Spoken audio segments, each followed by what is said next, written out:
দুইটা কারণ। একটা হলো ওনার বাবার মূর্তির বিরোধিতা করেছি, দ্বিতীয় নম্বর হলো একজন কসাই এই বর্ডারের ওই পারে, বর্ডার আছে তো আপনাদের এখানে, বর্ডারের ওই পারের একজন কসাই যার হাত আমার আপনার মুসলমান ভাই বোনদের রক্তে লাল হয়েছে, এই সন্ত্রাসী মোদীকে বাংলাদেশে এনে মুসলমানদের বিরুদ্ধে চক্রান্ত ষড়যন্ত্র করেছিল, তার প্রতিবাদ করেছি। এই দুই অপরাধে এদেশের শুদ্ধ সন্তান উলামা ইকরাম যারা জীবনে কোনোদিন ইচ্ছা করে কোন বিপ্লব মানে না, তাদেরকে মারার কেসের আসামি দিয়ে, সন্ত্রাসী মামলা দিয়ে, জঙ্গি মামলা দিয়ে আমাদেরকে জেলে পুরে নির্যাতন করেছে। কিরকম নির্যাতন? ব্রিটিশরাও এরকম নির্যাতন করে নাই। সমস্ত আলেমদেরকে মৃত্যুদণ্ডের ফাঁসির আসামিদেরকে যে সেলে রাখা হয় এখানে রাখা হয়েছে, ওখানে আলো বাতাস দেখার সুযোগ নেই। এই কনকনে শীতের ভিতরে কোনো দরজা নাই, কোনো কম্বল নাই, গরম কাপড় চোপড় দেয় নাই, সবাইকে এই 9-7 শীতের দরজা খোলা, সা করে ঠান্ডা ঢুকে এই অবস্থায় রাখা হয়েছে। অধিকাংশ আলেমরা অসুস্থ হয়ে গেছে, রিমান্ডে নিয়ে গেছে মাসের পর মাস। আমি 51 দিন রিমান্ডে ছিলাম। পিছনে হাত বেঁধে এইভাবে হ্যান্ডকাপ লাগিয়ে, চোখ বন্ধ করে ক্যাপ লাগিয়ে, ফাঁসির দড়ি টানে, এরকম টেনে চাপ দিয়ে 6 দিন 6 রাত আমাকে সশস্ত্র পুলিশ পাহারায় দাঁড় করে রাখছে। হাতের পায়ে তেতলি দেওয়া হয়েছে। এক ভাই বোন আমিনুল ইসলামের হাতের 10 আঙ্গুল, পায়ের 10 আঙ্গুলের একটা নখ রাখেন। এমন পিঠে পিঠেছে 6 মাস যাবৎ তার পেশাব করার সময় রক্ত বের হতো। বাংলাদেশে আমরা স্বাধীনভাবে বিগত 16 বছর এরকম মাহফিল করার সুযোগ পাইনি। এই দেশের আলেমদের মুখ থেকে মাইক কেড়ে নেওয়া হয়েছে। আলেমদেরকে ধরে ধরে জঙ্গি সন্ত্রাসী বানানো হয়েছে। হাজার হাজার আলেমদেরকে মিথ্যা মামলায় জড়িয়ে কারাগারে নির্যাতন করা হয়েছে। এই যে আমার দুই পাশে ওলামায়ে কেরাম আছেন, এই সমস্ত ওলামায়ে কেরাম জুমার দিন মসজিদের মিম্বরে দাঁড়িয়ে সত্য হক কথা বলতে পারে নাই। মসজিদ মাদ্রাসা এগুলিকে বন্ধ করে দেওয়ার চক্রান্ত হয়েছে। আল্লাহ পাক সুবহানাহু ওয়া তাআলা এইরকম একটি জালেমদের জুলুম থেকে একটি স্বস্তির বিশ্বাস করার আমাদেরকে সুযোগ দিয়েছেন, জালেমদের জুলুম থেকে মুক্তি দান করেছেন। এই জন্য মন খুলে আল্লাহর দরবারে শুকরিয়া আদায় করি, বলি আলহামদুলিল্লাহ। আমি আপনাদের সামনে পবিত্র কালামে পাকের একটা আয়াতে কারিমা তেলাওয়াত করেছি। এই আয়াতের আলোকে আল্লাহ পাক যদি তৌফিক দান করেন, আপনারাও যদি ধৈর্য সহকারে বসেন এবং দোয়া করেন, ইনশাআল্লাহ অল্প কিছু সময় আপনাদের সাথে থাকবো ইনশাআল্লাহ। 1 নম্বর হলো, আমরা তো মুসলমান, ঠিক না বেটি? আপনারা যারা বসেছেন সবাই তো মানুষ, ঠিক না? দুনিয়াতে যত প্রকারের আইন কানুন আছে সবগুলো মানুষের জন্য। কার জন্য? আপনাদের কাছে আমি একটা প্রশ্ন করি, আমরা যে মানুষ কিভাবে হলাম? 2টা জিনিসের সমন্বয়ে মানুষ। একটা হলো আমাদের শরীর, আর একটা হলো আমাদের রূহ, ঠিক কিনা?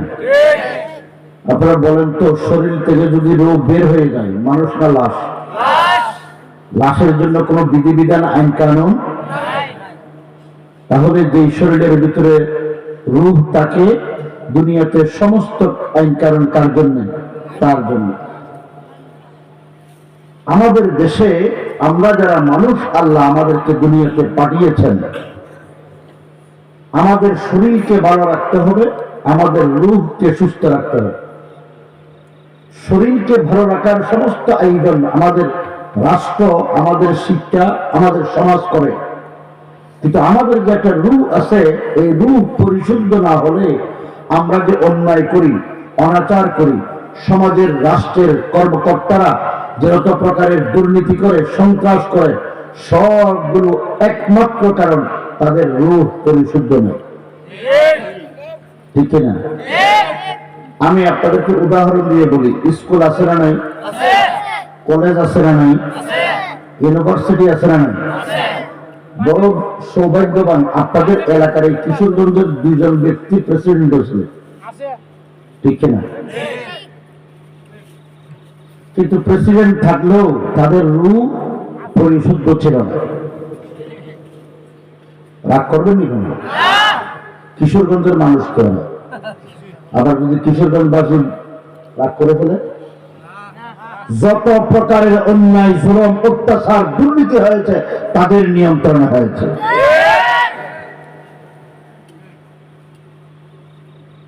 বাংলাদেশটা মুসলমানের দেশ, আলেম ওলামার দেশ, মুহাদ্দিস মুফাসসির, আল্লাহর ওলি বুজুর্গদের দেশ, বেগুনা মাসুম তালেব ইলম হাফেজে কোরআনদের দেশ। এই দেশে রাজনীতি করে ইসলাম নির্মূল করার জন্য। ঠিক না? বিগত 16 বছর ইসলামকে কিভাবে দেশ থেকে মুছে দিবে সেই চক্রান্ত আর ষড়যন্ত্র হয়েছে। আপনাদের দেশে স্কুল, কলেজ, ইউনিভার্সিটিতে যে ছাত্রছাত্রীরা পড়ে, স্কুল পরিচালিত হয় আমার আপনার ট্যাক্সের পয়সায়। কথা ঠিক না বেটি? কলেজ পরিচালিত হয় আমাদের পয়সায়। আপনারা গরিব মানুষ, কৃষক মানুষ, গ্রামের মানুষ, আপনারা বলতে পারেন সরকারকে আমরা তো কোনোদিন 10,000 টাকা 20,000 টাকা ট্যাক্স দিই। আপনারা তো বলেন না, এরকম বলতে পারবেন কিনা? উদাহরণ দেই, আপনাদের গায়ে কাপড় আসেনি? দেশি কাপড় হলে এই কাপড় উৎপাদনের সময় যে সমস্ত আসবাবপত্র, জিনিসপত্র বিদেশ থেকে এনেছে সবগুলোতে 15% ট্যাক্স দেওয়া হয়েছে।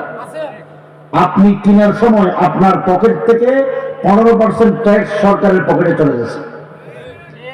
এই যে একটা ফ্রেশ কোম্পানির টিস্যুর বক্স, এই টিস্যুর বক্স আমি পর্যন্ত আসতে 15% ট্যাক্স সরকার নিয়ে নিচ্ছে, কেটে নিছেন। এই যে পোস্টার ছাপাইলেন ওনারা, এই কাগজটা বিদেশি। এই বিদেশি কাগজ কেনার সময় 15% ট্যাক্স নিয়ে নিচ্ছে সরকার। বুঝেননি?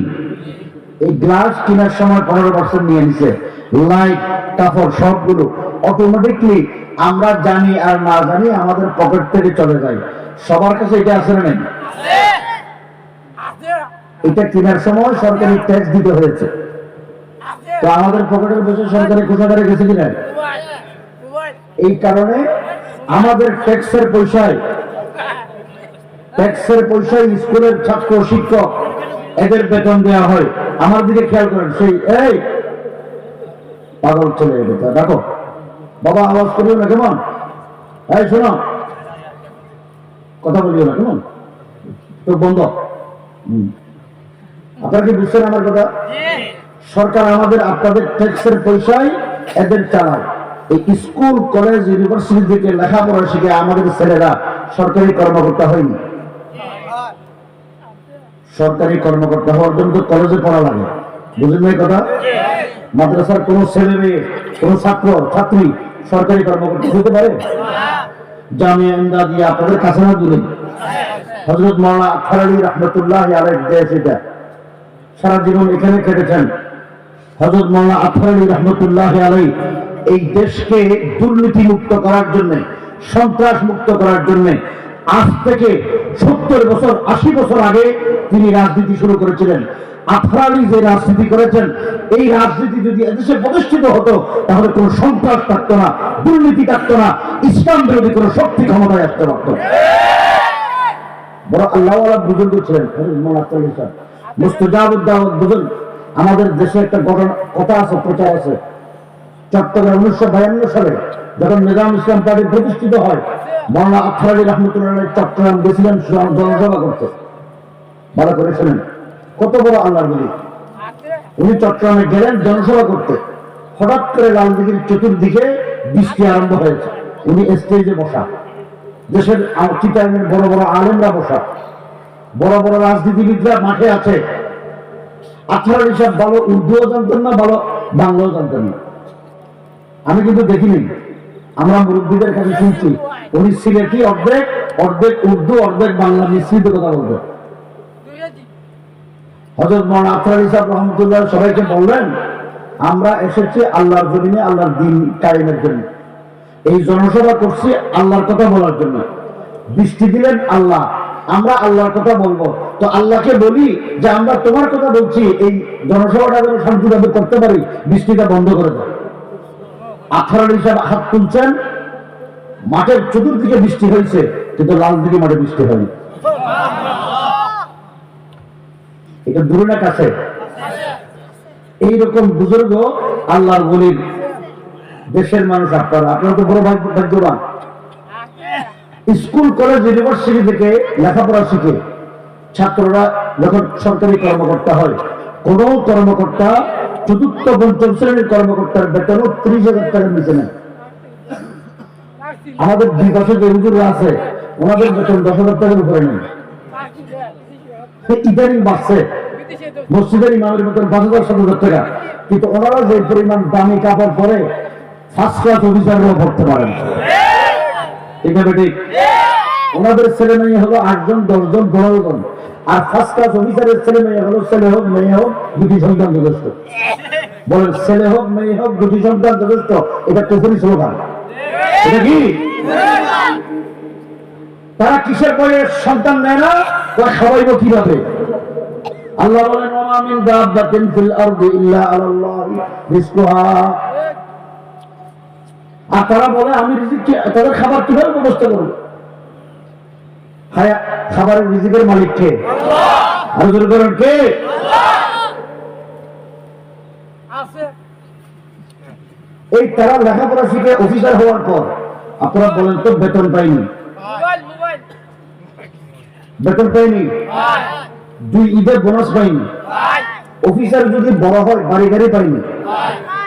এরপর আপনারা বলেন তো সবকিছু পাওয়ার পরে ছেলে মেয়েকে 2 জন, এরপরও ঘুষ হয়নি। আপনাদের কিশোরগঞ্জে নাই, কারণ এটা তো আব্দুল হামিদের দেশ, প্রেসিডেন্টের দেশ, ঠিক না? ঘুষ আছে না নাই? ঘুষ হালাল না হারাম? জোর করে বল, হালাল না হারাম? আমাদের আইনও হারাম, রাসূলের বিধানও হারাম। বাংলাদেশের আইন হলো যারা ঘুষ খায় হাতে হাতে ধরা পড়ে তার সশ্রম কারাদণ্ড। আর নবী আলাইহিস সালাম বলেছেন লাআনাল্লাহুর রাশি ওয়াল মুরতাশি ওয়ার রাই, যারা ঘুষ খায়, যারা ঘুষ দেয়, যারা ঘুষের সাক্ষী হয়, সকলের উপর আল্লাহর লানত। তো আল্লাহর লানত যাদের কারণে আসে তাদের দ্বারা দেশে শান্তি হবে না, শান্তি প্রতিষ্ঠিত হবে না। তো আমরা তো এদেরকে সাথ ডাকি, আর যাদের কারণে আল্লাহ পাকের রহমত আসে তাদেরকে তিরস্কার করি। ঠিক না বেটি? যে যত বড় ঘুষখোর, যত চোর, সে মসজিদ কমিটির সভাপতি। তিনি বাবা কম লাগে আছে না ভাই?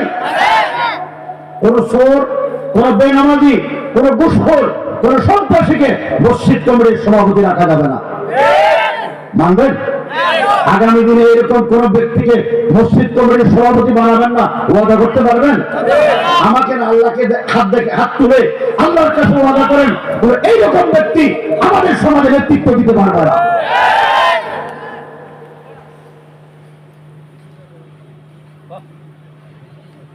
আল্লাহ পাক সুবহানাহু ওয়া তাআলা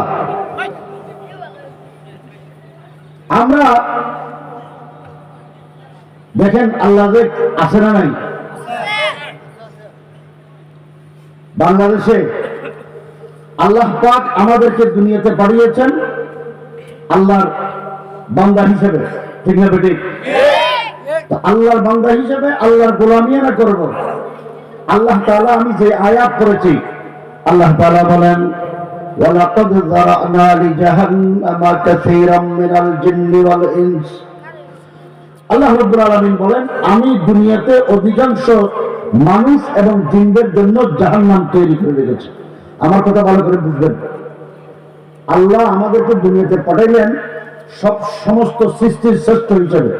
আমরা কি আল্লাহর কাছে দরখাস্ত করছিলাম? দয়া করে মায়া করে আল্লাহ আমাদেরকে দুনিয়াতে পাঠাইলেন আল্লাহর বান্দা হিসেবে, সৃষ্টির শ্রেষ্ঠ হিসেবে। কিন্তু আল্লাহ বলেন আবার আমাদেরকে দয়া করে পাঠাইলেন, তিনি নিজে কোরআনে ঘোষণা করছেন আমি অধিকাংশ মানুষ এবং জিনদের জন্য জাহান্নাম তৈরি করে রেখেছি। কথা বুঝছেন নি? আল্লাহ নিজে বলেন।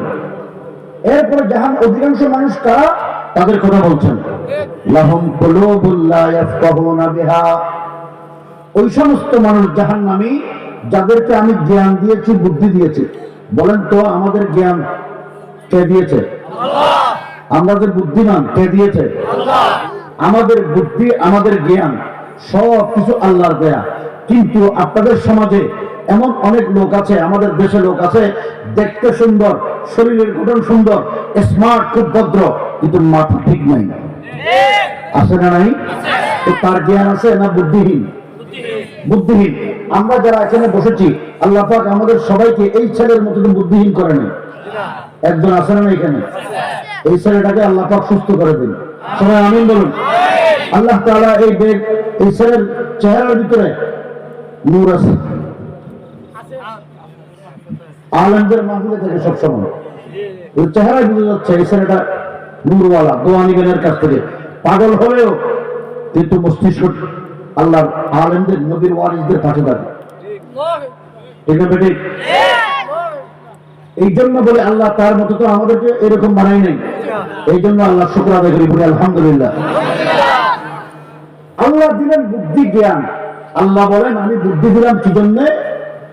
ওই সমস্ত মানুষ জাহান্নামী যাদেরকে আমি জ্ঞান দিলাম, আমার দেয়া জ্ঞান অনুযায়ী তাকে আমি একটা কিতাব দিয়েছি, যেই কিতাব সে নিজে চলবে, তার পরিবার চলবে, তার সমাজ চলবে, তার রাষ্ট্র চলবে। কিন্তু আল্লাহর দেয়া জ্ঞান দিয়ে, আল্লাহ যে একজন স্রষ্টা, আল্লাহ যে আমাদের খালেক, আল্লাহ যে আমাদের রব, সে তা গবেষণা করবে। সেই জ্ঞান দিয়ে আল্লাহর সৃষ্টি তত্ত্বের উপরে, সেই নিদর্শনের উপরে দেখবে, গবেষণা করবে। সেটা না করে কিছু লোক আছে, অধিকাংশ লোক যারা নিজেদের মন মতো চলে, নিজেদের মন গড়া আইন দিয়ে নিজে চলে, পরিবার চালায়, রাষ্ট্র চালায়, সমাজ চালায়, আন্তর্জাতিক রীতিনীতি চালায়। কথা ঠিক না বেটি? আপনারা বলতে পারেন বাংলাদেশ স্বাধীন হয়েছে বর্তমানে 53 বছর। কয় বছর? বলেন তো স্বাধীনতার পর থেকে আমরা কি আমাদের নিজেদের তৈরি, স্বাধীনতার পরে আওয়ামী লীগ তার নিজের মতো করে সংবিধান তৈরি করেছে। কথা ঠিক না বেটি? বিএনপি আসার, জিয়াউর রহমান আসার পরে এই আওয়ামী লীগের কুফরি সংবিধানের ভিতরে দুইটা দ্বারা সংযুক্ত করেছেন। বিএনপির সৈনিকদেরকেও বলি, তোমরা যদি জিয়াউর রহমানের আদর্শচ্যুত হও, তাহলে তোমাদেরও আওয়ামী লীগের মতো পতন হবে। আমার কারো চেহারার দিকে তাকিয়ে কথা বলার দরকার নেই। জিয়াউর রহমান এসে আওয়ামী লীগ করলেন কি? কয়েক মূলনীতিতে দেশ চলবে, সমাজতন্ত্র, গণতন্ত্র, ধর্মনিরপেক্ষ মতবাদ, জাতীয়তাবাদ। জিয়াউর রহমান এসে সংবিধানে বিসমিল্লাহ ছিল না, সর্বপ্রথম বিসমিল্লাহির রহমানির রহিম রাখলেন। আমরা কাজ করি কিসের উপর? সমস্ত কাজ কিসের কি দিয়ে? খানা খাই কি দিয়ে? মসজিদে ঢুকি কি দিয়ে? ভালো কাজ করে কি দিয়ে? কাপড় পরে কি দিয়ে? তো বিসমিল্লাহ সব কাজে লাগে কিনা? জিয়াউর রহমান এসে বিসমিল্লাহ দিয়ে শুরু করলেন। কোরআন শরীফের প্রথম কি পড়ার আগে কি লাগে? কথা ঠিক না বেটি? জিয়াউর রহমান এসে প্রথম বিসমিল্লাহ সংযুক্ত করলেন, যে জন্য জিয়াউর রহমানকে ধন্যবাদ। আল্লাহ পাক ওনার কবরকে নূরের রহমতে মুনাব্বর করে দিন। এরপরে করলেন কি? জিয়াউর রহমান এসে রাষ্ট্র পরিচালনা কিভাবে হবে? আমি আপনাদেরকে জিজ্ঞেস করি, আল্লাহ যে আমাদের স্রষ্টা, এতে কোনো সন্দেহ আছে? আল্লাহ যে আমাদের সৃষ্টিকর্তা, আমরা যে আল্লাহর গোলাম, এই বিশ্বাস আছে না নাই? আল্লাহ যে আমাদের সবকিছুর মালিক, হায়াতের মালিক, মওতের মালিক, রিজিকের মালিক, সবকিছুর মালিক যে আল্লাহ, এই বিশ্বাস আছে না নাই? এই বিশ্বাস না থাকলে ঈমান। তাহলে জিয়াউর রহমান এসে সংবিধানে একটা ধারা উল্লেখ করলেন কি? রাষ্ট্র পরিচালিত হইবে, সমস্ত সকল মূলনীতির ভিত্তি হইল, রাষ্ট্র যেই মূলনীতিতে চলবে এর ভিত্তি হইল সর্বশক্তিমান আল্লাহর উপর আস্থা ও বিশ্বাস। আল্লাহু আকবার করে একজন করে বলেন, বাড়িতে যাই বলবেন, সবাই বলেন। এই কাজটা জিয়াউর রহমান করে ভালো করলেন না খারাপ করলেন? আমরা ব্যক্তিগতভাবে মুসলমান, যেহেতু আল্লাহকে বিশ্বাস করি, কথা ঠিক না বেটি? জিয়াউর রহমান এসে আমাদেরকে সাংবিধানিক ভাবে মুসলমান হিসেবে স্বীকৃতি দিয়েছেন। আওয়ামী লীগ এই বিগত জালেম ফ্যাসিস্টরা ক্ষমতায় এসে আল্লাহর উপর আস্থা ও বিশ্বাস মুছে দিলেন। মুছে দেওয়ার পরে আমরা ইমানদার থাকলাম না বেঈমান হলাম? শরীয়তের মাসালা, আল্লাহর উপর আস্থা ও বিশ্বাস যদি মুখে বলতে হবে, কলমে লিখতে হবে, অন্তরে বিশ্বাস করতে হবে। কথা বুঝেন? আল্লাহর উপর আস্থা ও বিশ্বাস যদি মুখে বললো, অন্তরে নাই, কলমে লিখলো না, তারা মুনাফিক। আর যদি মুছে দেয়, তার ঈমান নাই। স্পষ্ট ঘোষণা, বাংলাদেশের জাতীয় পার্টির এমপি আসেন, আওয়ামী লীগের এমপিরা 300 আসনে যারা সংবিধান থেকে আল্লাহর উপর আস্থা ও বিশ্বাস মুছে দেওয়ার এই আইনে স্বাক্ষর করেছেন, সবাই বেঈমান, সবাই বেঈমান। তাকবীর,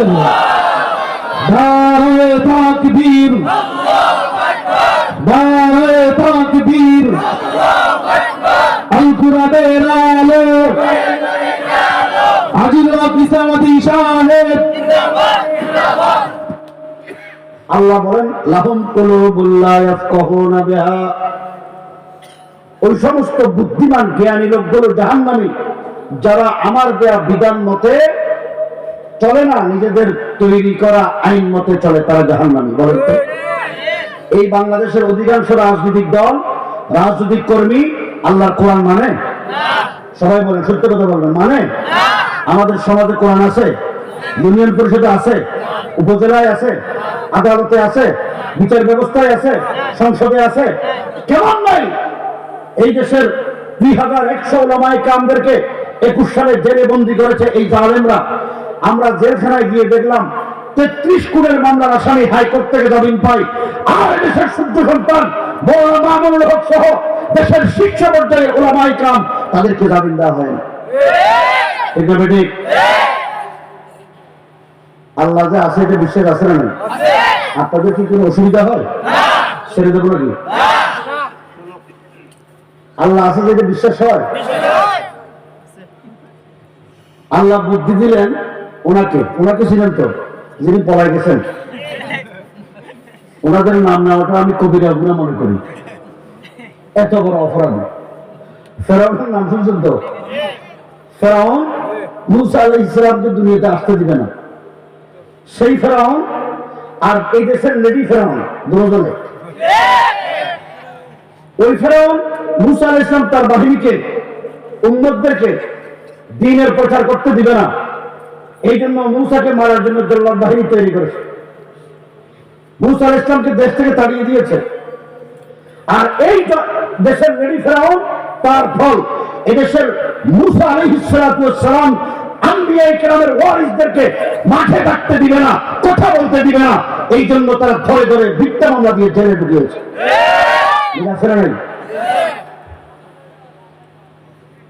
এই লেডি ফেরাউন, ফেরাউন যেমন আনা রব্বুকুমুল আলা, আমি সবচেয়ে বড় ক্ষমতাধর ব্যক্তি, আমি সবার বড় খোদা। আর এই লেডি ফেরাউন মনে করলো ক্ষমতায় ছিলাম, এই জন্য সব কিছুর মালিক আমি, এই দেশটা আমার বাপের। ঠিক না বেটি? ওনার বাপের এই মেয়েটাকে মনে করে উনি ওনার বাপ পিতাকে জাতির পিতা বানাইতে আইন করেছে। ভালো করে বুঝেন। আপনারা আমার প্রশ্নের উত্তর দেন, আমি একটু প্রশ্ন করি, মুসলিম জাতির পিতার নাম কি? কোরআন শরীফে আসেনি? আল্লাহ পাক বলেন, মিল্লাতা আবিকুম ইব্রাহিম হুয়া সাম্মাকুমুল মুসলিমিন। মুসলিম জাতির পিতার নাম হলো ইব্রাহিম। কি নাম? সবাই বলেন, কি নাম? মনে থাকবে তো? আল্লাহ পাক আমাদের জন্য একজন জাতির পিতা ঠিক করে দিয়েছেন, কোরআন শরীফে আয়াত নাযিল করেছেন। তো আল্লাহ যাকে জাতির পিতা বানিয়েছেন, আল্লাহর কোন বান্দা যদি, আল্লাহর সৃষ্টি যদি কোন ব্যক্তিকে আইন করে মুসলিম জাতির এই অধ্যুষিত দেশে জাতির পিতা বানায়, আল্লাহর আইনের সাথে মিল থাকলো না সাংঘর্ষিক হলো? তো আল্লাহর আইনের সাথে যদি সাংঘর্ষিক হয়, আল্লাহ কি বরদাস্ত হবে? কথা কয় না। করলেন কি? তিনি আইন করলেন বাংলাদেশের সকল সরকারি আধা সরকারি প্রতিষ্ঠানে ওনার এবং ওনার পিতার ছবি তুলাইতে হবে। সব স্কুলে নাই, সরকারি অফিসে নাই। এমনকি এদেশের সরকারি মাদ্রাসা আছে না নেই? আলিয়া মাদ্রাসা, সৈয়দনগর আলিয়া মাদ্রাসা। এই মাদ্রাসার নাম হলো আনোয়ারুল উলুম, আল্লামা আনোয়ার শাহ কাশ্মীরি রহমতুল্লাহ আলাইহির নামে। আনোয়ার শাহ কাশ্মীরির দুই সাগরিদ, একজন হযরত মাওলানা আখতার আলী, আরেকজন সৈয়দ মুসলিউদ্দিন রহমতুল্লাহ আলাইহি, যিনি শোলাকিয়ার ইমাম ছিলেন। আল্লামা আনোয়ার শাহ কাশ্মীরের নামে সাইবুদ্দনগর আলিয়া মাদ্রাসা, এই আলিয়া মাদ্রাসায় দারুল উলুম দেওবন্দের সূর্য সন্তান, তারিখে দারুল উলুম দেওবন্দের যে 6 নম্বরে যার নাম বড় আশরাফী দলমন্ডলী, ওনার জীবনী আছে, উনি পড়াইছেন এখানে। হানাফি মাযহাবের মুদাল্লাল কিতাব ইলাউ সুনানের লেখক আল্লামা জফর আহমদ উসমানী রাহমাতুল্লাহি আলাইহি ঢাকা আলিয়া মাদ্রাসায় সদরুল মুদাররিসিন ছিলেন। শব্বির আহমদ উসমানী রাহমাতুল্লাহি আলাইহি পাকিস্তান যার নেতৃত্বে প্রতিষ্ঠিত হয়েছে, সেই শব্বির আহমদ উসমানী রাহমাতুল্লাহি আলাইহি সাহেবজাদা আল্লামা কমর আহমদ উসমানী রাহমাতুল্লাহি আলাইহি চট্টগ্রাম দারুল উলুম আলিয়া মাদ্রাসার শেখুল হাদিস ছিল।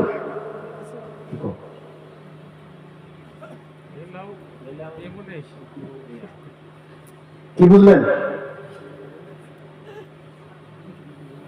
এই দেশের অনেক মাওলানা আখতার আলী রহমতুল্লাহ জামিয়া আহমদিয়া করার আগে হযরতনগর আনোয়ারুল উলুম আলিয়া মাদ্রাসার মুহাদ্দিস ছিলেন। কথা কি বুঝেন আপনারা?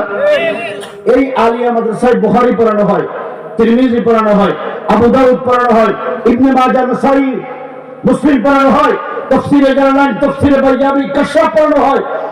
এই মাদ্রাসাগুলোর মুহাদ্দিস, মুফাসসির, মুফতি, প্রিন্সিপালের মাথার উপরে বাপ বেটির ছবি। কথা বলেন না? অথচ ছবি রাখা হারাম। আল্লাহর নবী ইরশাদ করেছেন, লা তাদখুলুল মালাইকাতা বাইতান ফীহি কলবুন আও তাসাবির। ওই ঘরে রহমতের ফেরেশতা প্রবেশ করে না যে ঘরে ছবি এবং কুকুর থাকে। কথা বলেন? আপনাদের কাছে আমি একটা প্রশ্ন করি, এই মাহফিলে এসেছি, কিছু নিয়ে যাব না সব দিয়ে যাব? নিয়ে যাওয়ার জন্য কাদের কাদের নিয়ত আছে? আছে তো? বলেন ছবি রাখা হারাম, ছবি রাখা। আমাদের ঘরে কোন ব্যক্তি, কোন নেতা, কোন জন্তুর ছবি থাকবে না। থাকবো? রাখবো? এই ওয়াদা পালন করতে হবে ইনশাআল্লাহ। আমি রাজনৈতিক দলের কর্মী যারা আছেন, বিভিন্ন দল করেন আমাদের দেশে, কোনো অসুবিধা নাই, কিন্তু গড়ে রহমতের ফেরেশতা আসা বন্ধ করে দেওয়ার জন্য কোন নেতা, কোন ব্যক্তি, কোন জন্তু, কোন স্থানীয় ব্যক্তির নিজেদের পূর্বপুরুষের ছবি রাখা যাবে না। মানব তো ইনশাআল্লাহ। তিনি আইন করলেন, উনি আর ওনার বাবার ছবি টাঙ্গাইতে হবে। এদেশের মাদ্রাসাগুলোতে তারা টাঙ্গানোর ব্যবস্থা করলেন।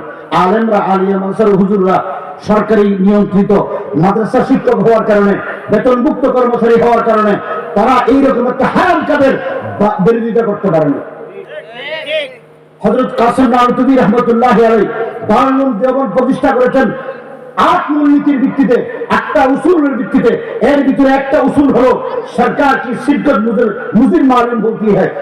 সরকারের অংশগ্রহণ এই দারুল উলুম দেওবন্দের কওমি মাদ্রাসার জন্য ক্ষতির কারণ হতে পারে, এই জন্য ওনারা সরকারের সাথে কোনো ধরনের সম্পর্ক রাখাটা নিষেধ করেছেন। আমার বুঝে এসেছে কেন কাসিম নানুতুবি রাহমাতুল্লাহি আলাইহি এই উসুল হাতে আনা করলেন। এর প্রমাণ হলো এই দেশের আওয়ামী লীগ ক্ষমতায় থেকে একটা হারাম আইন করে তার বাবার ছবি মাদ্রাসাগুলোতে টাঙ্গানোর ব্যবস্থা করেছেন, সে বাধ্যতামূলক করেছেন, আর না থাকলে এদেরকে মামলা দিয়ে হয়রানি করেছেন। কিন্তু একমাত্র প্রতিষ্ঠান জামিয়া আহমদিয়া, হায়দারি, পটিয়া সহ বাংলাদেশের কওমি মাদ্রাসাগুলোতে সেই আইন কার্যকর করতে পারেন।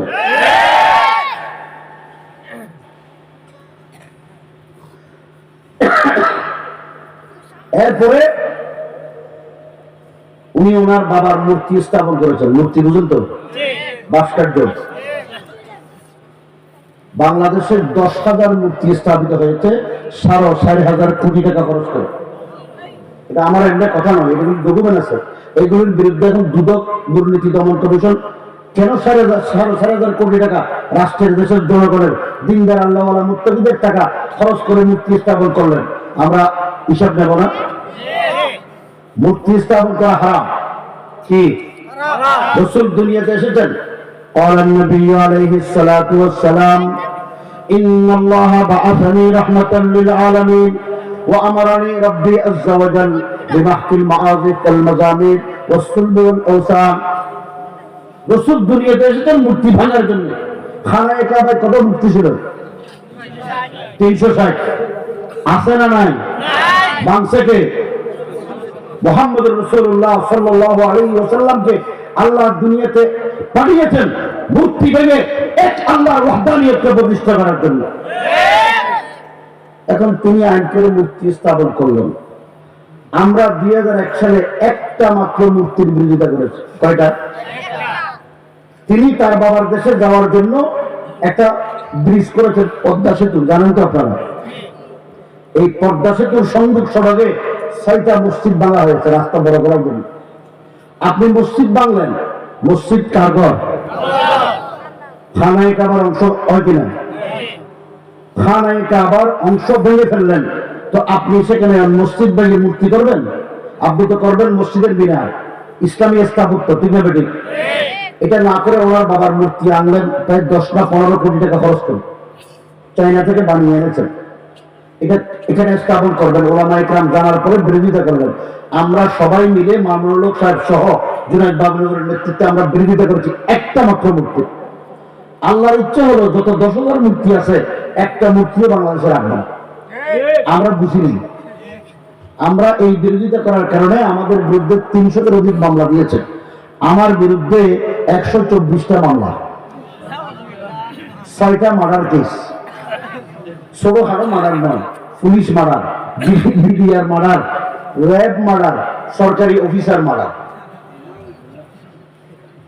বুঝুন তো, এইরকম ওলামায়ে কেরামের বিরুদ্ধে শত শত মামলা দিয়েছে। 7 লক্ষের অধিক এই মামলাগুলোর আসামি। এর মধ্যে থেকে 2100 আলেমদেরকে 2021 সালে গ্রেফতার করেছে। আপনারা জানেননি? কারণ একটাই, অন্য কোনো কারণ নয়। 2টা কারণ। একটা হলো ওনার বাবার মূর্তির বিরোধিতা করেছি, দ্বিতীয় নম্বর হলো একজন কসাই এই বর্ডারের ওই পারে, বর্ডার আছে তো আপনাদের এখানে, বর্ডারের ওই পারের একজন কসাই, যার হাত আমার আপনার মুসলমান ভাই বোনদের রক্তে লাল হয়েছে, এই সন্ত্রাসী মোদীকে বাংলাদেশে এনে মুসলমানদের বিরুদ্ধে চক্রান্ত ষড়যন্ত্র করেছিল, তার প্রতিবাদ করেছি। এই 2 অপরাধে এদেশের শুদ্ধ সন্তান উলামায়ে কেরাম যারা জীবনে কোনোদিন ইচ্ছা করে কোনো বিপ্লব মানে না, তাদেরকে মারার কেসের আসামি দিয়ে, সন্ত্রাসী মামলা দিয়ে, জঙ্গি মামলা দিয়ে আমাদেরকে জেলে পুরে নির্যাতন করেছে। কিরকম নির্যাতন? ব্রিটিশরাও এরকম নির্যাতন করে নাই। সমস্ত আলেমদেরকে মৃত্যুদণ্ডের ফাঁসির আসামিদেরকে যে ছেলে রাখা হয় এখানে রাখা হয়েছে। ওখানে আলো বাতাস দেখার সুযোগ নেই। এই কনকনে শীতের ভিতরে কোনো দরজা নাই, কোনো কম্বল নাই, গরম কাপড় চোপড় দেয় নাই। সবাইকে এই 9 শিক 7 শিকের দরজা খোলা, সা সা করে ঠান্ডা ঢুকে এই অবস্থায় রাখা হয়েছে। অধিকাংশ আলেমরা অসুস্থ হয়ে গেছে, রিমান্ডে নিয়ে গেছে মাসের পর মাস। আমি 51 দিন রিমান্ডে ছিলাম। পিছনে হাত বেঁধে এইভাবে হ্যান্ডকাপ লাগিয়ে, চোখ বন্ধ করে ক্যাপ লাগিয়ে, ফাঁসির দড়ি টানে, এরকম টেনে চাপ দিয়ে 6 দিন 6 রাত আমাকে সশস্ত্র পুলিশ পাহাড়ে দাঁড় করে রাখছে। হাতের পায়ে কেটলি দেওয়া হয়েছে। এক ভাই মৌলানা আমিনুল ইসলামের হাতের 10 আঙ্গুল, পায়ের 10 আঙ্গুলের একটা নখ রাখেন। এমন পিঠে পিঠেছে 6 মাস যাবৎ তার পেশাব করার সময় রক্ত বের হতো। এই নির্যাতন তো ব্রিটিশরাও করে না। আল্লাহ কি সইবে? আল্লাহর হাবিবের ঘোষণা হাদিসে কুদসি, মান আদালি ওয়ালিয়ান ফাকাদ আযমতুহু বিল হারব। আল্লাহর ওলিদের সাথে, আল্লাহর নবীর ওয়ারিসদের সাথে কেউ যদি শত্রুতামি করে, দুশমনি করে, আল্লাহর নবী বলেন আল্লাহ পাক তার বিরুদ্ধে যুদ্ধ ঘোষণা করে। তো আল্লাহ যদি যুদ্ধ ঘোষণা করে, বাঁচতে কোনো পথ আছে? জোর করে কম না, পথ আছে?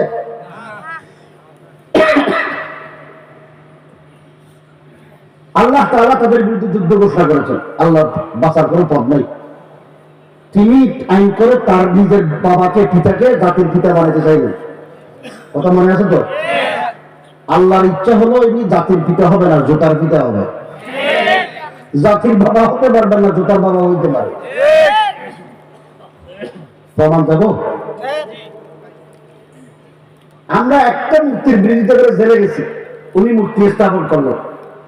5 তারিখ, 5ই আগস্ট যখন দেশ স্বাধীন হইল, বিপ্লব হইল, সেনা প্রধান, রাজনৈতিক নেতৃবৃন্দ সবাই ডাকছেন, এর ভিতরে আলেমদেরকেও ডাকছেন। মৌলানা মামুনুল হক সাহেব, মুফতি মনির হোসেন কাসিমি সাহেব আর আমি ওলামায়ে কেরামের পক্ষ থেকে সেনাপ্রধানের সাথে সাক্ষাতে আলোচনার টেবিলে গিয়েছিলাম। ওখান থেকে বের হয়ে যখন আমরা আমাদেরকে বঙ্গভবনে নিয়ে যাই প্রেসিডেন্টের কাছে, সুপু মিয়া ওনার কাছে যখন নিয়ে যায় তখন দেখি ওই যে ওনার জাতির বাবার মূর্তি স্থাপন করতে চাইছিল বদুয়ায় পারে, এটা ওখানে করতে না পারে করতে বিজয় সরণিতে, অর্থাৎ প্রধানমন্ত্রীর দপ্তরের কাছাকাছি জায়গায়।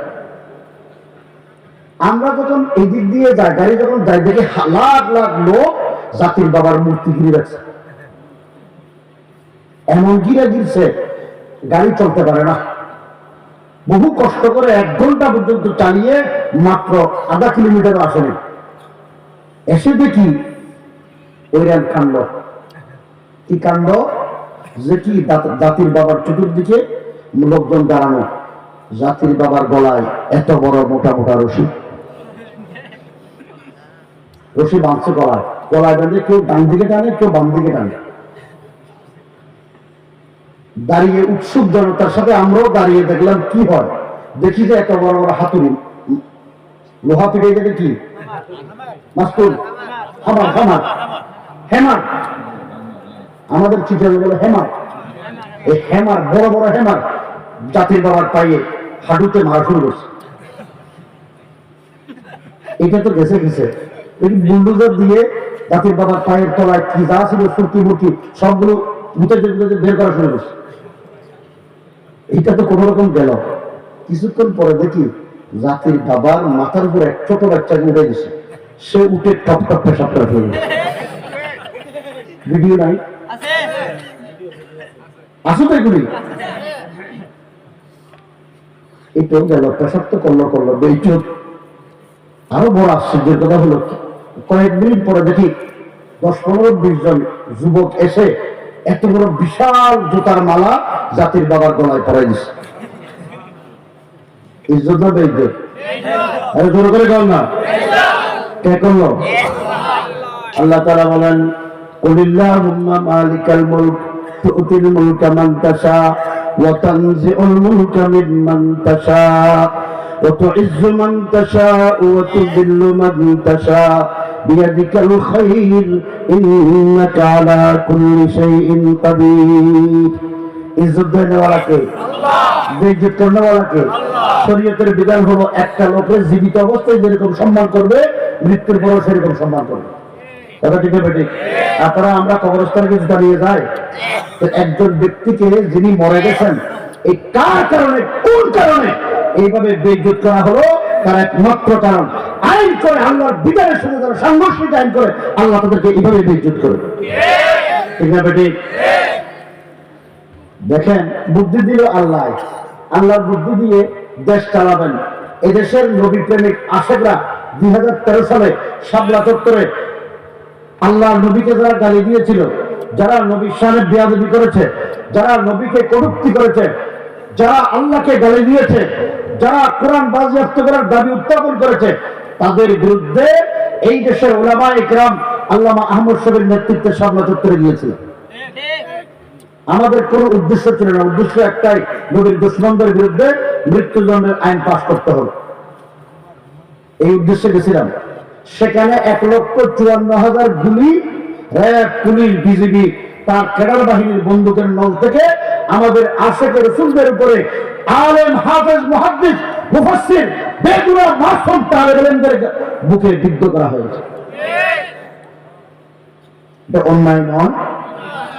নবীর দুশমনদেরকে তোমরা নিরাপত্তার ব্যবস্থা করো, বিরিয়ানির ব্যবস্থা করে বসাবসি দৌড়াদৌড়ি করার সুযোগ করে দিলে, আর নবীর আশেকদেরকে গুলি করে হত্যা করছো, আল্লাহ সহ্য হবে? তিনি পার্লামেন্টে দাঁড়িয়ে বললেন, হেফাজতীরা রং মেখে রাস্তায় শুয়েছিল। এরপর তার দলের লোকেরা, ওই যে কালো বিরিয়ানি একটা ছিল, কালো বিরিয়ানি কাদের কৌয়া, কি বলবো, এদেশের মন্ত্রী তো নাস্তিক লতিফ সিদ্দিকী। কথা কন না কেন? লতিফ সিদ্দিকী মন্ত্রী ছিল না? সে আল্লাহকে অস্বীকার করে, হকের বিরুদ্ধে কথা বলে। এমপি নাস্তিক টাকলু, কি নাম? এদেশের বিচারপতি নাস্তিক, কয়েকদিন আগে ধরা পড়ছে, মানিকা ছোড়া। আরেক বড় নাস্তিক মুরগি ছোড়া, ছিলেননি? এই সোর সবগুলো নাস্তিক এদেরকে রাষ্ট্রের পৃষ্ঠপোষকতা দেয় আর নবীর আশেকদেরকে গুলি করে হত্যা করে। তার মন্ত্রীরা বললো সুবহানাল্লাহ বলতে বলতে হেফাজত দিয়ে পালাই চলে গেছে। দেখেন ভালো করে শুনেন, 10 বছরের মাথায় আল্লাহর বিচার যে এমনি হয় আমরা বুঝি নাই।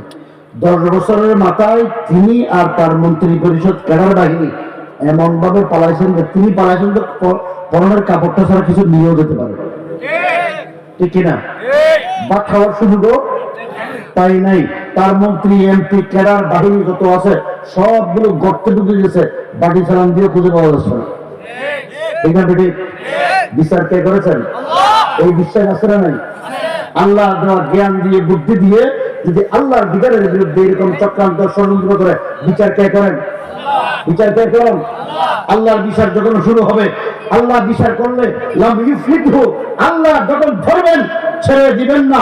আল্লাহ ছেড়ে না দিলে দুনিয়াতে কোনো শক্তি নাই কোনো ক্ষমতাধর ব্যক্তিকে বাঁচানোর, ঠিক না বেটি?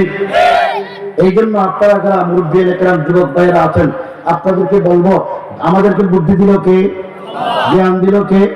এই আল্লাহর দেয়া জ্ঞান, আল্লাহর দেয়া বুদ্ধি নিয়ে যদি কেউ অহংকার করে, নিজের মন মতো করে চলে, আমি বড় কিছু, আমার জ্ঞান আছে, আমার বুদ্ধি আছে, এই জন্য যদি অহংকার করে, অহংকারের পতন আল্লাহ পাক এইভাবে ঘটান, ঠিক না বেটি?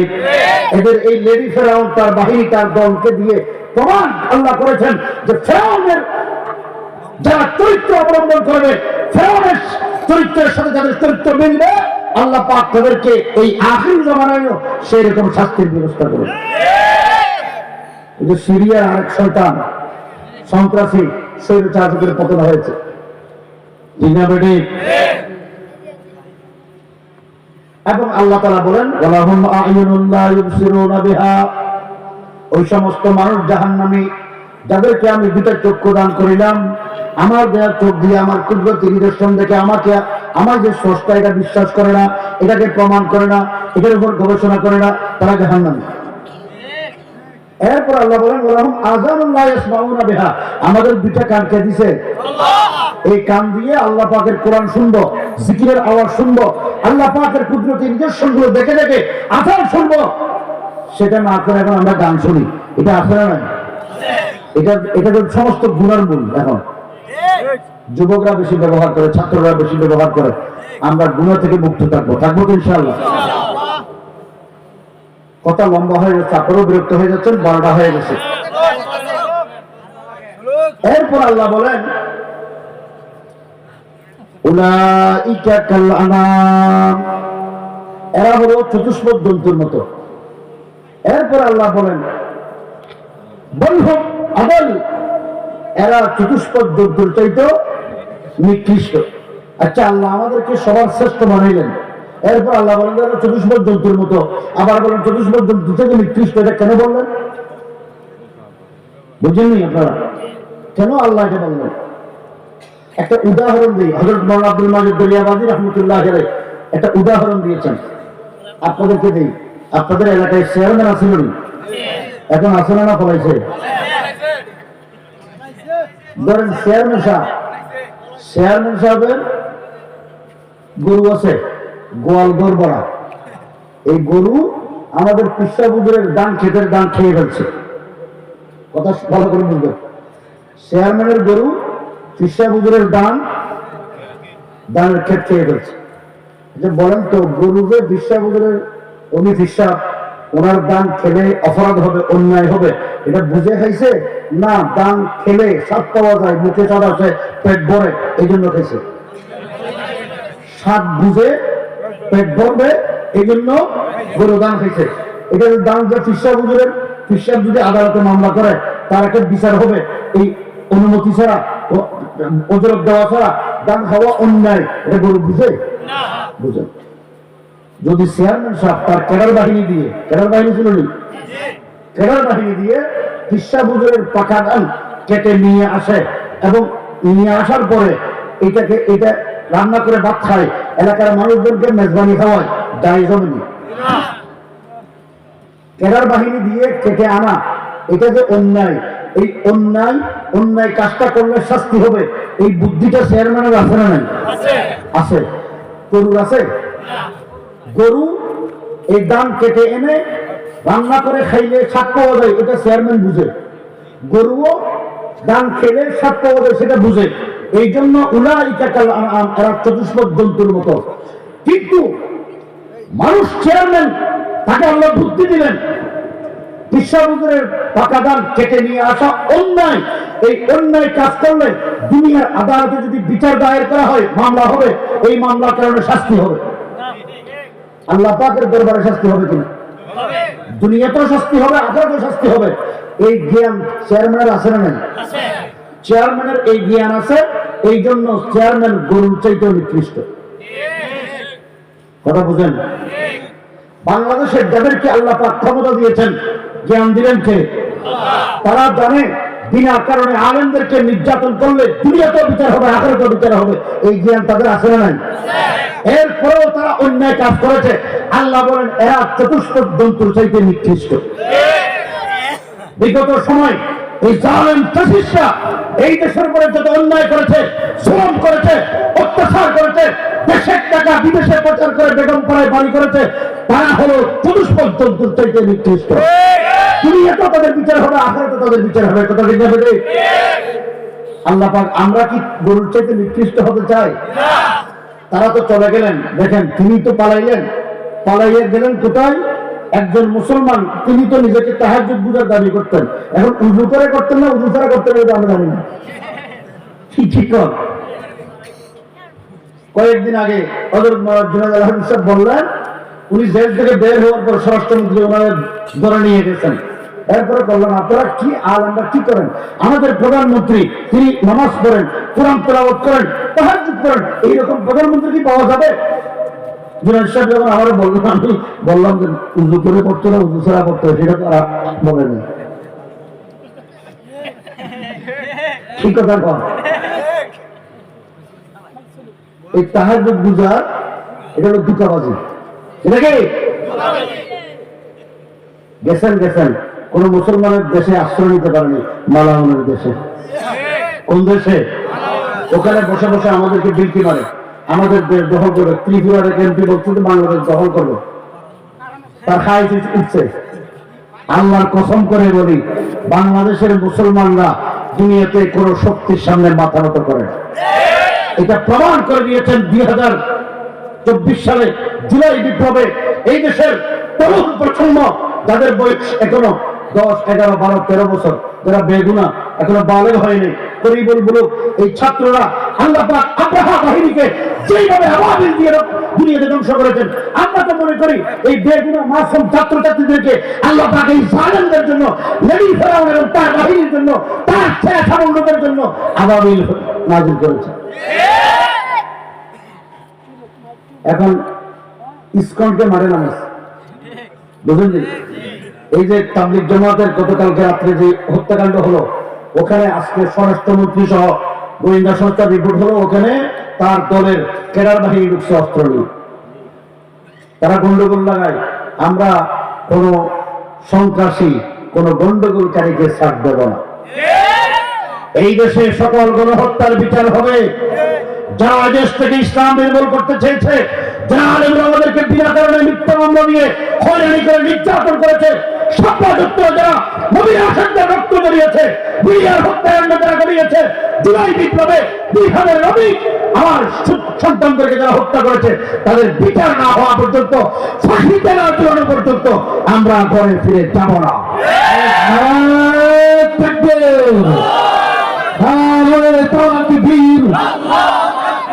ভারতের দালালেরা, ভারতের আগ্রাসন মানি না বন্ধুরা। কথা আর দীর্ঘায়িত করতে চাই না। মুসলমানদেরকে বেলকি মেরে লাভ কি? আমরা কি কারোর সামনে এই কপাল নত হয়? মুসলমানরা আল্লাহ ছাড়া কাউকে নত করে না। আল্লামা ইকবাল রহমতুল্লাহ আলাইহি বলেন, तौहीद की अमानत सीनों में है हमारे, आशा नहीं मिटाना नामो निशा हमारा, बातिल से दबने वाले ऐ आसमां नहीं हम, सो बार कर चुका है तो इंतहा हमारा, तैगों की साये में हम पल कर जवा हुए हैं, खंजर हिलाल का है कौमी निशा हमारा।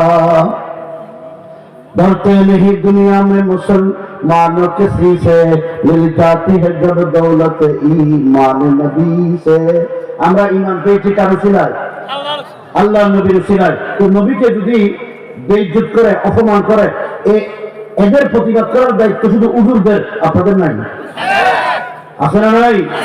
যদি প্রয়োজন হয় নবীর দুশমনদের মোকাবেলা করার জন্য, আল্লাহর দুশমনদের মোকাবেলা করার জন্য মাঠে নামতে রাজি আছেন? আল্লাহ পাক সবাইকে কবুল করুন। শেষ কথা, আমরা সবাই গুনাহগার কিনা? গুনাহ মাফ হয়ে যাক শান্ত নাকি আপনাদের গুনাহ মাফের দরকার নেই? কারোর কারোর দরকার আছে? তাহলে 2 মিনিটের মধ্যে শেষ করবো, কেউ আলোচনা করবেন। আমাদের নবী সাল্লাল্লাহু আলাইহি ওয়াসাল্লাম ইরশাদ করেছেন, দুনিয়াতে মানুষ যদি গুনাহ করতে করতে तमाम পৃথিবীর সমস্ত সমুদ্রের সেনা পরিমাণ গুনাহ করে, আল্লাহ মাফ করে দিবে। ওটা ছোট্ট আমল আছে, করবো? আমার মুখে মুখে পড়েন সুবহানাল্লাহি ওয়া বিহামদিহি, সুবহানাল্লাহি ওয়া বিহামদিহি, সুবহানাল্লাহি ওয়া বিহামদিহি, সুবহানাল্লাহি ওয়া বিহামদিহি, সুবহানাল্লাহি ওয়া বিহামদিহি। এটা বেশি কঠিন না? কষ্ট হয় না সহজ? আল্লাহর নবী বলেন, যে ব্যক্তি দৈনিক 100 বার সুবহানাল্লাহি ওয়া বিহামদিহি পাঠ করবে, আল্লাহ পাক সমুদ্রের সেনা পরিমাণ গুনাহ করলেও মাফ করে দিবে।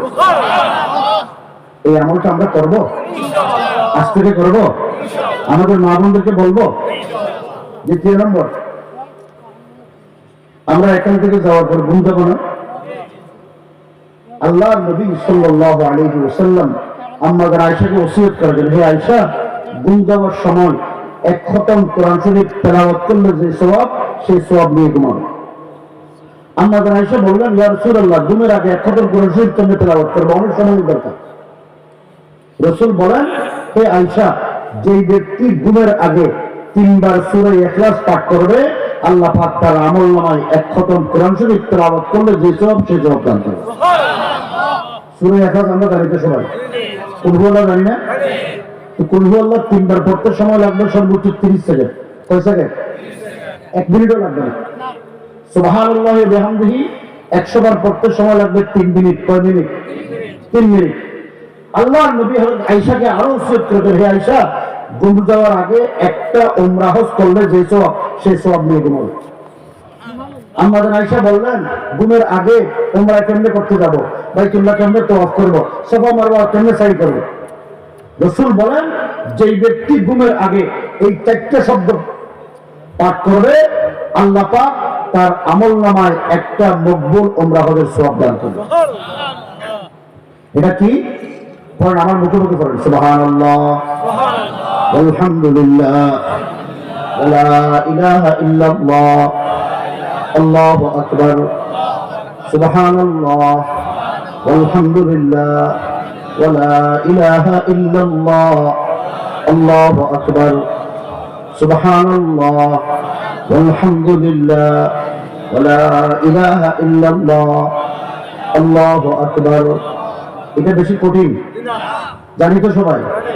তো এই 4টা শব্দ পড়তে সর্বোচ্চ সময় লাগবে 10 সেকেন্ড। কয় সেকেন্ড? কুল হুয়াল্লাহ পড়তে 30 সেকেন্ড, এই 4 শব্দ পড়তে 10 সেকেন্ড। কয় সেকেন্ড হলো?